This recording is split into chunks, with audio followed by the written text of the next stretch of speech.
हरे कृष्णा। सभी भक्तों का स्वागत है आज की भगवत गीता क्लास में। हम मंगलाचरण करते हैं।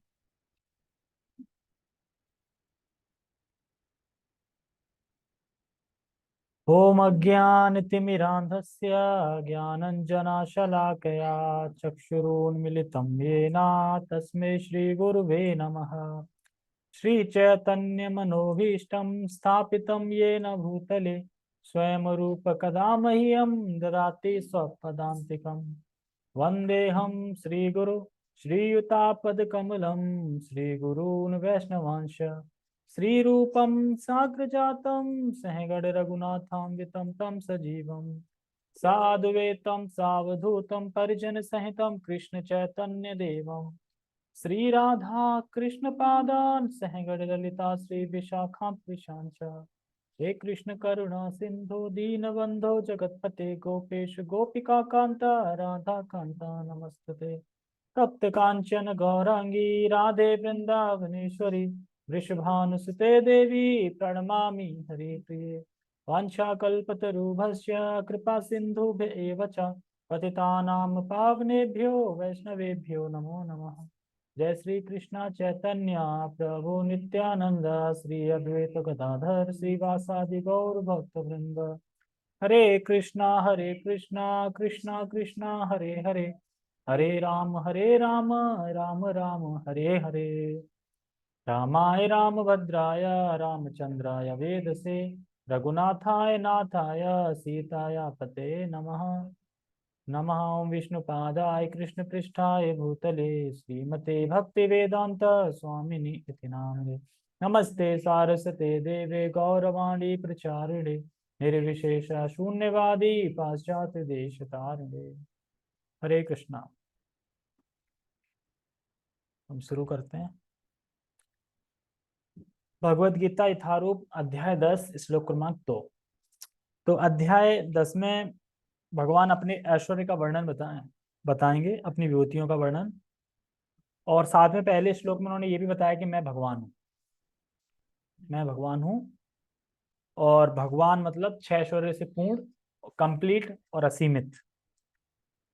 और भगवान ने बताया था कि मैं अब इस अध्याय में आप तुम्हें मतलब अर्जुन को परमम वचन जो और ज्यादा गोपनीय गुही हैं बहुत, तो उन चर्चाओं का वर्णन करेंगे भगवान।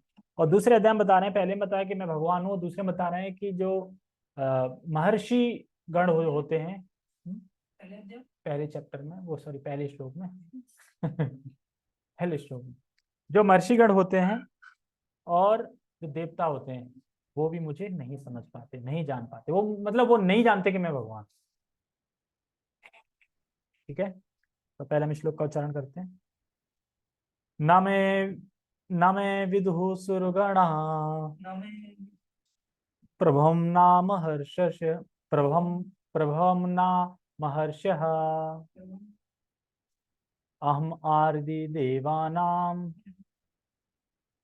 महिषीणा च सर्वशा। न मे विदुः सुरगुणा प्रभवं नाम हर्षया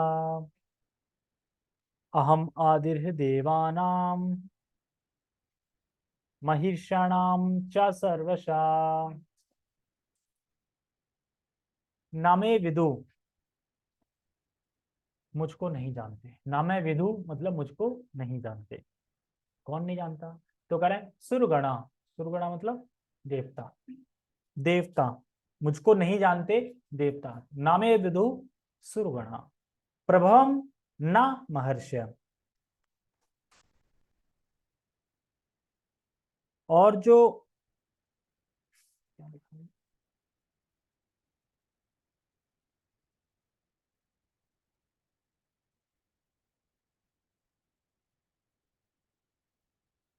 हाँ, और बता रहे हैं कि प्रभम नाम महर्षया, और मेरे ऐश्वर्य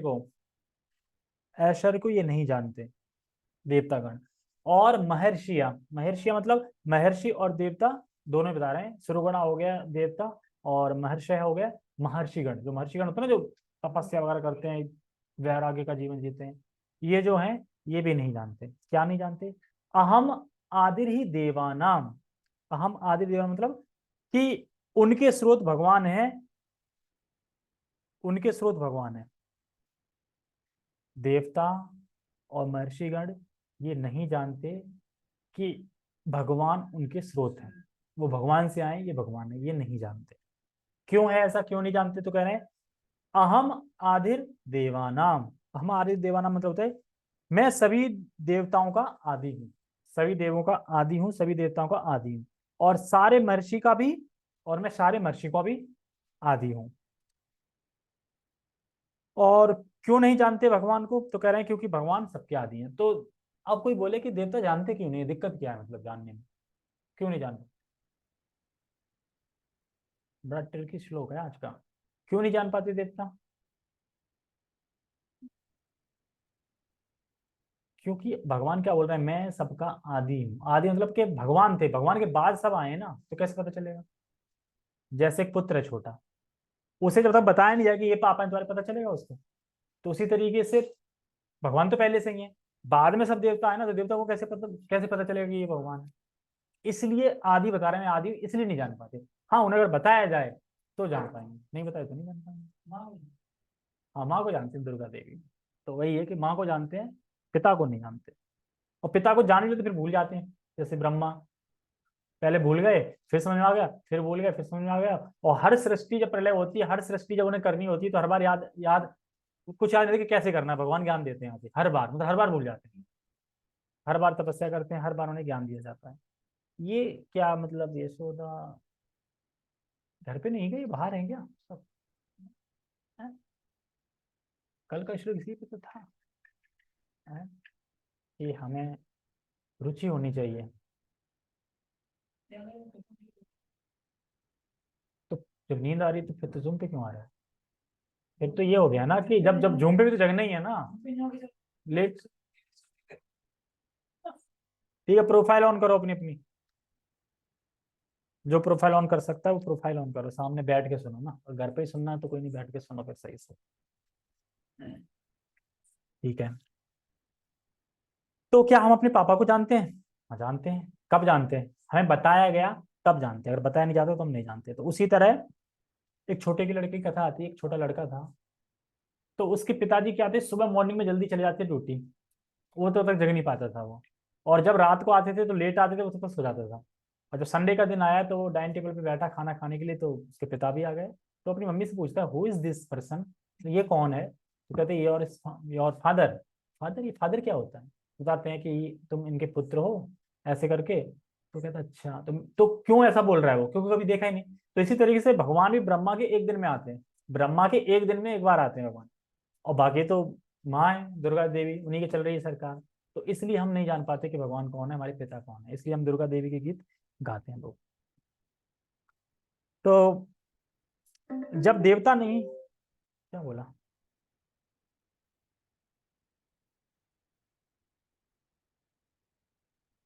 राम सिंह वीडियो कॉल,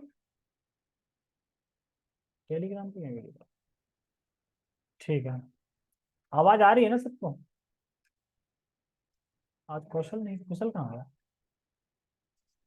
तो जब देवता नहीं समझ पाते हैं तो हमारा क्या सामर्थ्य है भगवान समझने का? सोचो जरा। देवता तो हमसे बहुत ऊपर कैटेगरी में है ना, वो नहीं समझ पा रहे हैं भगवान को, तो हमारी क्या सामर्थ्य है कि हम बिना सुने समझे कि भगवान को? तो क्या हम बिना समझे या बिना भागवतम सुने समझ सकते हैं भगवान को, जब देवता नहीं समझ पा रहे हैं? तो हमें कैसे सुनना है? परंपरा से, परंपरा से जो ज्ञान दिया जा रहा है उससे हम सुनेंगे तो हम समझ पाएंगे। क्योंकि प्रभुपाद जी कहते हैं कि कृष्ण भावनामृत में, मतलब भक्तों के संग में आके हम समझ सकते हैं भगवान को, वरना हम तपस्या करके नहीं समझ सकते, देवता बन जाएंगे तब भी नहीं समझ सकते। तो हमें भागवत शास्त्र से सुनना है, और श्रद्धा से। कैसे? जैसे हम भागवतम में सुना कि भगवान ने उंगली उंगली से ना, छुंगों से पर्वत उठा लिया, तो हमें श्रद्धा से स्वीकार करना है, तभी तो परंपरा से सुनना है और श्रद्धा से स्वीकार भी करना है, तो समझ पाएंगे। क्योंकि अनुभव तो हमें हो नहीं रहा। अब कोई बोले कि जब में आनंद आता है, एक हरि नाम में इतना आनंद है, हमें हो रहा है अनुभव, लेकिन हम कर रहे हैं, इसका मतलब होता है, मतलब क्यों? क्योंकि सुना है हमने। तो हमें सुनने पे श्रद्धा होनी चाहिए, करने का अनुभव तो हमें किसी चीज का नहीं हो रहा अभी अनुभव, लेकिन हम श्रद्धा से स्वीकार कर रहे हैं और फिर कर रहे हैं। तो यही चीज बता रहे हैं, क्योंकि अनुभव नहीं होता है पर श्रद्धा से स्वीकार करते हैं। हमें डेली सुनना है, क्योंकि जब देवता नहीं जान पाते हैं भगवान को तो हम फिर कैसे जान पाए, इसलिए हमें डेली सुनना है। डेली भागवत भागवत गीता कुछ ना कुछ डेली कथा होनी चाहिए जो हम नियमित रूप से सुने। ना तो देवतागण मेरी उत्पत्ति या ऐश्वर्य को जानते हैं, उत्पत्ति था, सॉरी वो मैं बोल रहा था, उत्पत्ति को नहीं जान पाते, कौन? देवता और सुर, मतलब वो ऋषिगण। और ना महर्षिगण ही जानते हैं, क्योंकि मैं सभी प्रकार से देवताओं और महर्षियों का भी कारण स्वरूप हूं, यानी उद्गम हूं। कारण स्वरूप, सभी कारणों के कारण कौन है? भगवान है। तो यहाँ पे बोल रहे हैं, स्पष्ट है कि पिता को बच्चा तभी जान सकता है जब वो सुनेगा। तो इसी तरीके से भगवान को हम तभी जान पाएंगे जब भगवान के बारे में सुनेंगे। कोई भी चीज हो, यहाँ पे सुनने से तो पता चलती है, देखने से तो पता नहीं चलेगी ना। जैसे कि अब मैं बोलूँ कि फलाना फलाना प्रभु जी हैं, अब बताओ साउथ इंडियन से हैं, कहाँ से हैं, क्या लैंग्वेज है, तो देख के कोई बता देगा हमें?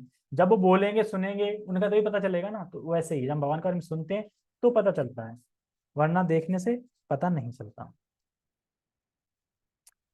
तो देवतागण नहीं जानते। ओहो, ये तो बड़ा दुख की बात है, देवता ने, ओहो। तो देवता क्यों नहीं जानते? कि देवता तो भोग में लगे रहते हैं। एक्चुअली स्वर्ग में क्या है? भोग है ना। अब देवतागण भोग में लगे थे, भोग में इतने बिजी रहते हैं वो। तो अगर कोई सोचे अच्छा देवतागण भगवान को इसलिए नहीं जान पाते क्योंकि भोग में लगे हैं, इसका मतलब अगर भोग त्याग दें वो तो जान लेंगे, तो भगवान कह रहे हैं नहीं। क्योंकि क्या कह रहे हैं? महर्षिगण भी नहीं जानते मुझे। मतलब जो वैराग्य है ना, जो वैरागी है, जो इसने त्याग किया है, वो भी नहीं जान पाता मुझे। तो फिर कौन जान पाता है? तो बता रहे हैं भक्त जान पाते हैं। तो यानी जो वैरागी है वो भी नहीं जान पाता, जो भोग में लगा है वो भी जानता है, जो भक्त है वो जान सकता है। क्योंकि भक्त क्या करता है? वैराग्य कैसे लेता है?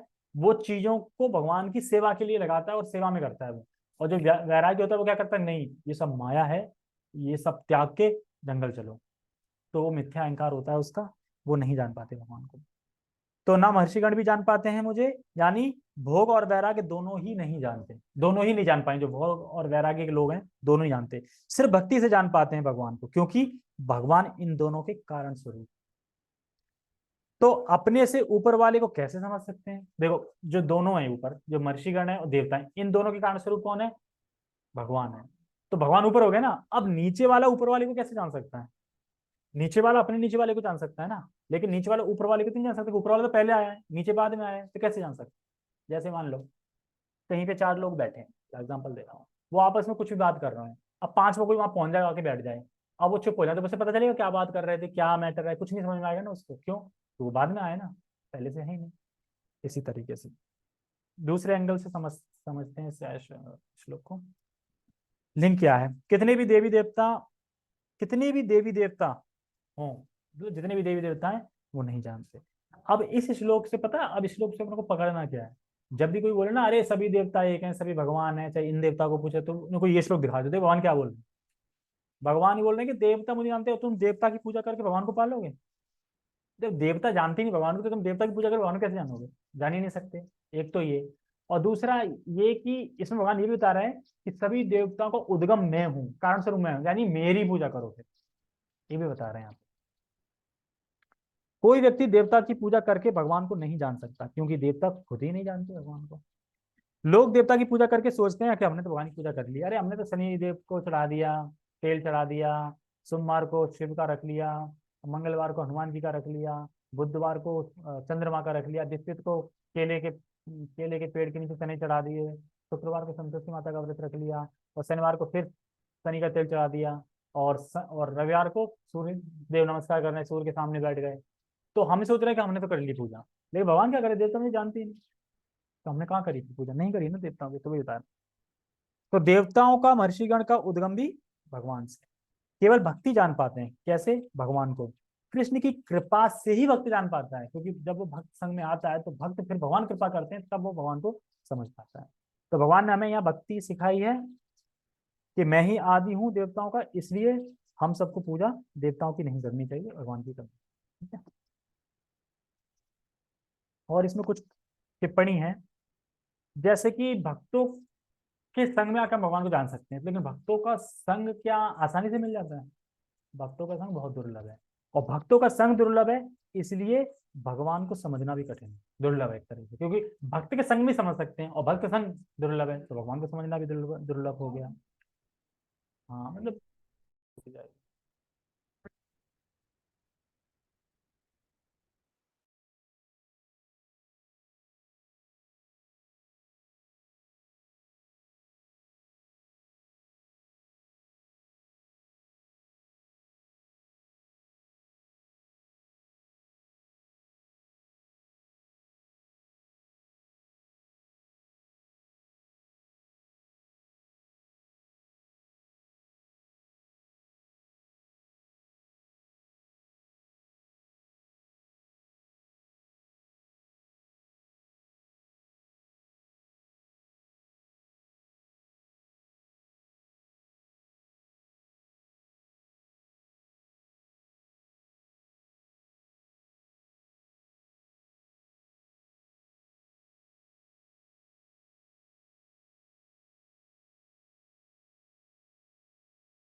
म्यूट लगा था तब से, शुरू से नहीं, अभी लग गया था।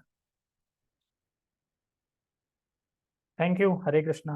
बता दिया करो भाई, बता मैसेज कर रहा था, मैं समझ में आया। ठीक है, मैं कहाँ पे था?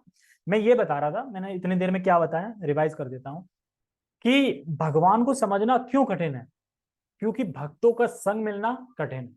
जब शुद्ध भक्त का जो परंपरा से जुड़ा हुआ है उसका में संग मिलता है तो हम भगवान को जल्दी समझ सकते हैं, लेकिन भक्त का संग मिलना बहुत दुर्लभ है। और बताया कि देवताओं की जो मति है वो भगवान ऐसे घुमा घुमा मतलब भगवान देवताओं की मति ऐसे घूम जाती है कि वो समझ नहीं पाते कि भगवान कौन है। जैसे कि एग्जाम्पल आता है, कौशिक जी थे जो कि जिन्होंने जल चढ़ाया, उनको इंद्र का पद मिल गया, लेकिन वहां जाके भी ये भूल गए कि मैंने ऐसे से जल चढ़ाया था, तब मैं इंद्र बना हूं। तो वो वहां जाके भी देवता लोग भगवान को भूल जाते हैं, इसलिए उन्हें पता नहीं रहता कि कौन भगवान है। तो जीवन के उद्देश्य को हम नहीं समझ सकते अगर हम परंपरा में नहीं सुनेंगे तो। अगर हम परंपरा में सुनेंगे भगवद गीता तो हम जीवन के उद्देश्य को समझ पाएंगे। ये हमने चर्चा करी। ठीक है, अब तात्पर्य पढ़ते हैं।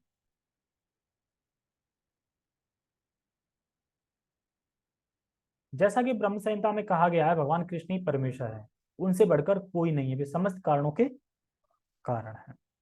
कारण है मतलब अगर कोई गलती हुई तो हम ये नहीं कहते देखो सर्व कारण तो कारण, हमसे ना दूध फैल गया तो हम क्या बोले, और मैं थोड़ी सभी कारणों का कारण हूं, तो भगवान है तो भगवान ने फैलाया। ये नहीं करना है। ठीक है, भगवान है लेकिन हम कर रहे हैं तो गलती हमारी है। यहाँ पर भगवान स्वयं कहते हैं कि वे समस्त देवताओं तथा ऋषियों के कारण है। देवता तथा महर्षि तक कृष्ण को नहीं समझ पाते। जब वे उनके नाम या उनके व्यक्तित्व को नहीं समझ पाते तो इस क्षुद्र लोक के तथाकथित विद्वानों के विषय में क्या कहा जा सकता है। क्षुद्र क्षुद्र लोग मतलब ये घटिया घटिया लोग है जी। इसमें जो विद्वान मान रहे हैं अपने आप को, वो कहाँ समझ पाएंगे, देवता नहीं समझ पा रहे हैं, क्योंकि विद्वान को तो और अकड़ रहती है। मैं तो देखो सब कुछ जानता हूँ पहले से ही, सब पता है मुझे, मन में करो ये करो सब पता है मुझे। वो गीता स्वीकार करेगा? गीता स्वीकार करेगा ना, भले ही पढ़ ले तब भी स्वीकार नहीं करेगा।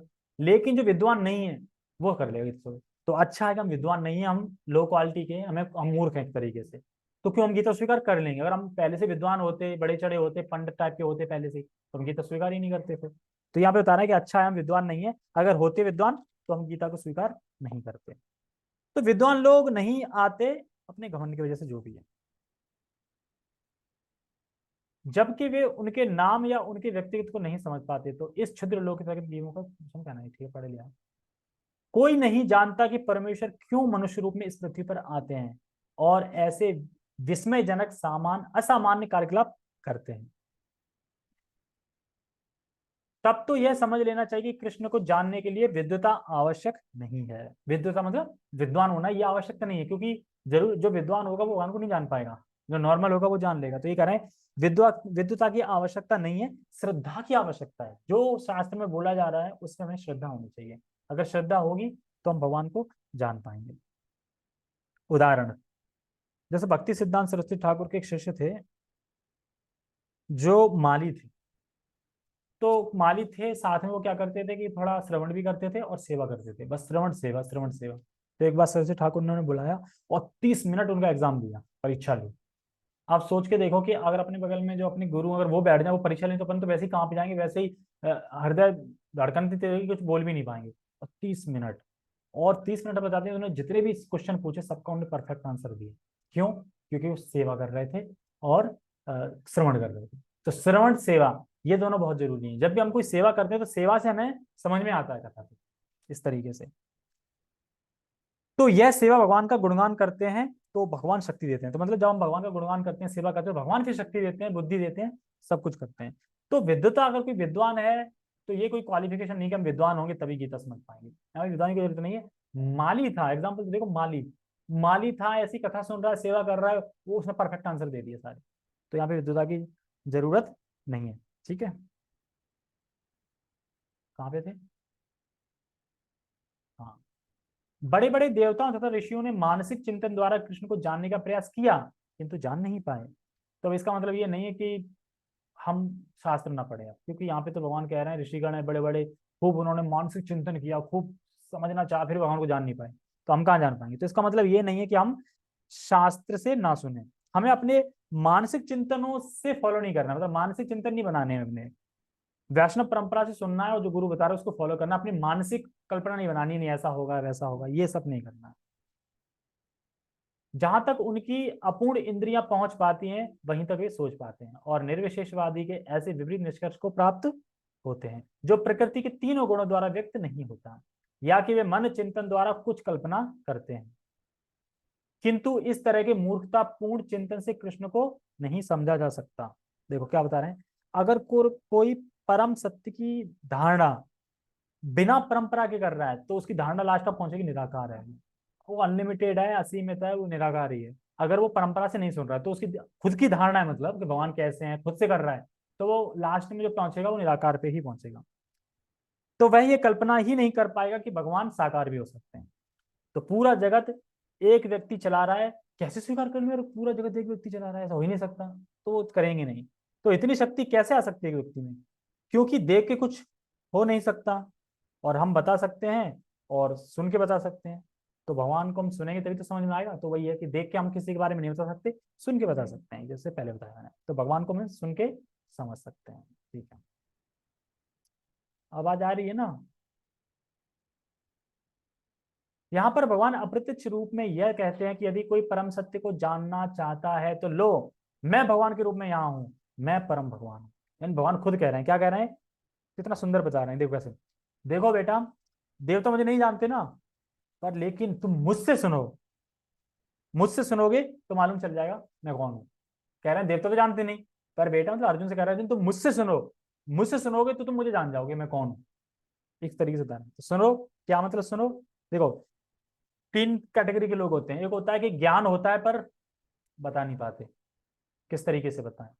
और दूसरे हैं कि ज्ञान होता नहीं है पर बोलते बहुत है, ज्ञान है नहीं कुछ, बोले हैं भगवान तो ये है, भगवान वो, कौन शास्त्र में पढ़ा नहीं, वो नहीं पढ़ा, वो अपने मन से बोल रहे हैं। और तीसरे होते हैं कुछ लोग ऐसे हैं जिनको ज्ञान भी है और देना भी आता है। तो ऐसे लोग जो परफेक्ट हैं वो कृष्णा है, सारा ज्ञान भी उन्हें, असीमित सब चीज का ज्ञान है और बताने में भी परफेक्ट। और कुछ लोग होते हैं जो ज्ञान तो है पर बता नहीं पाते, और कुछ लोगों को ज्ञान है नहीं पर बताने में लगे रहते हैं उल्टा सीधा। तो ये, तो सारा ज्ञान भगवान से आता है और उन्हें बोलना भी आता है। और यहाँ तक कि हम परंपरा से सुनते हैं तो हृदय में भी ज्ञान भगवान ही देते हैं, क्योंकि सारा कुछ तो भगवान ही ज्ञान दे रहे हैं। तो हम अगर परंपरा से सुनेंगे तो हृदय में जो ज्ञान दे रहे हैं वो भी भगवान से ही आता है, भगवान ही देते हैं। मनुष्य को चाहिए कि इसे समझें, यद्यपि अचिंत्य भगवान को साक्षात रूप में कोई नहीं जान सकता तो भी वे विद्यमान रहते हैं। वास्तव में हम सच्चिदानंद रूप कृष्ण को तभी समझ सकते हैं जब भगवद गीता तथा श्रीमद् भागवतम में उनके वचनों को पढ़ें। तो अगर हम भगवान को नहीं जानते हैं तो इसका मतलब ये नहीं है कि उनकी सत्ता है ही नहीं, मतलब हमारी जानने पे सत्ता टिकी। मान लो कि कोई प्रधानमंत्री है, अब कोई जानता नहीं कि ये प्रधानमंत्री है, तो क्या वो जानेगा तभी वो प्रधानमंत्री माने जाएंगे? क्या वो तो पहले से ही है। तो अगर भगवान की सत्ता को कोई नहीं जानता, कोई नहीं जान पा रहा है भगवान के शक्तियों को, भगवान को, तो क्या भगवान है नहीं? भगवान तो है वैसे के वैसे। तो ये बता रहे हैं, और बता रहे हैं कि उनके वचनों को पढ़ें, तो पढ़ें, पढ़ के ही हम समझ पाएंगे, ये बता रहे हैं। जो भगवान की अपरा शक्ति में है उन्हें ईश्वर की अनुभूति किसी शासन करने वाली शक्ति या निर्विशेष ब्रह्म रूप में होती है, किंतु भगवान को जानने के लिए दिव्य स्थिति में होना आवश्यक है। तो अपरा शक्ति का मतलब है यहाँ पे भौतिक शक्ति। तो भगवान को हम भौतिक शक्ति में रह के नहीं समझ पाएंगे। तो वह शक्ति एक मिनट, क्या था इसमें, हाँ, अपरा शक्ति मतलब भौतिक शक्ति से प्रभावित। तो कोई शक्ति अगर चला रही है तो भौतिक शक्ति कौन चला रहा है, वो भी कृष्णा चला रहे हैं, ये बता रहे हैं। चूंकि अधिकांश लोग कृष्ण को उनके वास्तविक रूप में नहीं समझ पाते, अतः वे अपनी अहेतु की कृपा से ऐसे चिंतकों पर दया दिखाने के लिए अवतरित होते हैं। देखो, जब भगवान नहीं आते हैं तो हल्ला होता है ना, भगवान नहीं है नहीं है, यहाँ पे आ भी रहे हैं तभी हल्ला हो जाता है नहीं है नहीं है, और नहीं आएंगे तो हल्ला हो ही जाएगा। इसलिए भगवान आके अपने स्वरूप को प्रकाशित करते हैं ताकि लोग देख पाए कि देखो भगवान ऐसे हैं। आते हैं ना कभी कभी, जब आते हैं, जब हर युग युग में जब धर्म की आनी होती तब आते हैं, तो लोग देख पाते हैं कहाँ देखो भगवान आए और भगवान का ये स्वरूप है। तो इसलिए भगवान ब्रह्मा के एक दिन में आते हैं बताने के लिए। अन्यथा भौतिक इंद्रियों से हम भगवान को देख नहीं सकते, भौतिक इंद्रियों से भगवान देख नहीं सकते हैं। तो वही बता रहे हैं। ये चिंतक ये चिंत ये चिंतक भगवान के असामान्य कार्यकलापों को होते हुए भी भौतिक शक्ति यानी माया से कलमग्रस्त होने के कारण निर्विशेष ब्रह्म को ही सर्वश्रेष्ठ मानते हैं। वह सोचते हैं कि निराकार से ही कृष्ण आए हैं। और तो भगवान भगवद गीता में कहते भी है ना 9वें अध्याय में कि अवजानन्ति माम मूढ़ा, तो मूर्ख व्यक्ति मुझे नहीं जान सकता, मैं अपने आप को योग माया से छुपा के रखता हूं। तो इसीलिए वो सोचते हैं भगवान तो निराकार से, आज तक कोई चीज निराकार से नहीं आई, पर ये कहते हैं निराकार से। केवल भक्तगण ही जो भगवान की शरण पूर्णतः ग्रहण कर चुके हैं भगवत कृपा से समझ पाते हैं कि कृष्ण सर्वश्रेष्ठ हैं। भगवत भक्त निर्विशेष ब्रह्म की परवाह नहीं करते, वे अपनी श्रद्धा तथा भक्ति के कारण परमेश्वर की शरण ग्रहण करते हैं और कृष्ण की अहेतु की कृपा से ही उन्हें समझ पाते हैं। तो 2-3 बात है, देखो, केवल शास्त्र ही नहीं, भगवान की भी कृपा होनी चाहिए। शास्त्र हम पढ़ रहे हैं पर उसमें भगवान की कृपा भी होनी चाहिए, तब समझ में आएगी, शास्त्र समझ में नहीं आएंगे। अगर कृष्ण को समझ रहे हैं तो यानी कृपा है, यानी दृढ़ता है। भगवान कौन है और गुरु ने बोला कृष्ण कौन है। जैसे कि एक जो ज्ञानी है वो पूरा अपनी लाइफ बेकार कर देता है ये खोजने में कि भगवान कौन, और एक जो भक्त होता है उसे पूछो भगवान कौन है तो कहेगा कृष्ण, क्यों कि गुरु ने बोला कृष्ण। तो इस तरीके से और कह रहे हैं कि कहाँ पे थे, समझ पाते हैं। इसमें कह रहे हैं कि भगवान ने भक्तों से सुनकर वो भक्ति करते हैं और फिर भक्ति करके कृपा प्राप्त होती है और फिर उसको दिव्य अनुभूति होती है। यानी भक्तों के संग में आके भक्ति करते हैं, भक्ति करते हैं तो कृपा प्राप्त होती है, कृपा प्राप्त होती है फिर भक्ति की दिव्य अनुभूति प्राप्त होती। अतः कहते हैं अन्य कोई उन्हें नहीं समझ पाता। अतः बड़े से बड़े ऋषि भी स्वीकार करते हैं कि आत्मा या परमात्मा तो वह है जिसकी हम पूजा करते हैं। मतलब परमात्मा वह है जो हमारे उपास्य हैं, जो हृदय में उपास्य। ठीक है, बहुत बहुत धन्यवाद। हरे कृष्णा। ये जैसे आ रही है जा रही है आ रही जा रही है, क्या सुना होगा, तो ये इससे अच्छा जब जग ही रहे थे तो यहाँ की सुन लेते। चलो ठीक है, कोई बात। जगत गुरु श्रील प्रभुपाद की जय, श्रीमद् भगवद गीता की जय, नित्य नित्य गौर प्रेमानंदे, हरि हरि बोल, हरे कृष्णा।